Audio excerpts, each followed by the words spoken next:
মজার একটি ব্যাপার দেখুন, গরু কিন্তু দুধ দেয় না, আমরা জোর করে নিয়ে নেই। বনের বাঘও তো দুধ দেয়, আমরা কেউ এটা সংগ্রহ করতে যাই না। গাধাও বোঝা বহন করে না, আমরা জোর করে তার পিঠে চাপিয়ে দেই। কিংবা সিংহের পিঠে আমাদের বোঝা উঠিয়ে দেই না। বাঘ আর সিংহ মানুষের কোনো কাজেই আসে না, বরং সুযোগ পেলেই তারা আপনাকে গিলে খেতে পারে। অপরদিকে গাধা এবং গরু আমাদের অনেক কাজে আসে, দৈনন্দিন জীবনে তাদের ছাড়া আমাদের চলেই না।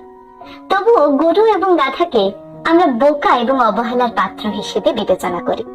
অপরদিকে বাঘ আর সিংহ, তারা হলো বনের রাজা। কাউকে গরু কিংবা গাধা বলা হলো এক প্রকার গালি, তাকে ছোট করা, বোকা হিসেবে দেখানো।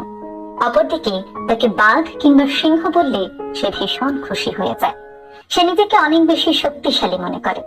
ভাবার বিষয় কিন্তু এখানেই, যারা সব সময় প্রতিনিয়ত মানুষের উপকার করে যাচ্ছে, তারা দিন শেষে এসে অবহেলার পাত্র হচ্ছে।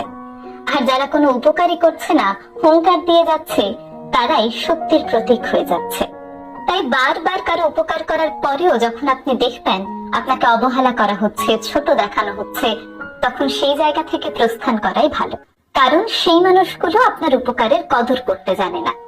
যে মানুষগুলো আপনার উপকারের কদর করতে জানে, সেই মানুষগুলোর উপকারে ঝাঁপিয়ে পড়ুন, নয়তো সারা জীবন আপনাকে অবহেলার পাত্র হয়েই থাকতে হবে। তার মানে এই নয় আমি মানুষের উপকার করতে আপনাদের নিষেধ করছি, বরং বলতে চাইছি যেখানে আপনাকে অবহেলা করা হচ্ছে, যেখানে আপনার কদর করা হচ্ছে না, যেখানে আপনার মানসিক এবং শারীরিক স্বাস্থ্যের কোনো গুরুত্বই দেওয়া হচ্ছে না, সেখান থেকে বেরিয়ে আসুন। কারণ আপনি আগে নিজের উপকার করতে পারলেই পরের উপকার করতে পারবেন।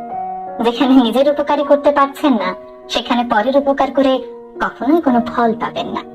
তাই এমন মানুষগুলোর কাছেই যান, এমন মানুষগুলোর সাথেই মিশুন, যারা আপনার উপস্থিতির এবং আপনার উপকারের মূল্য দিতে জানে। তাই জীবনে একবার হলেও বাঘ কিংবা সিংহের মতো হন, নয়তো সব সময় গরু আর গাধার মতো অবহেলার পাত্র হয়েই থাকবেন।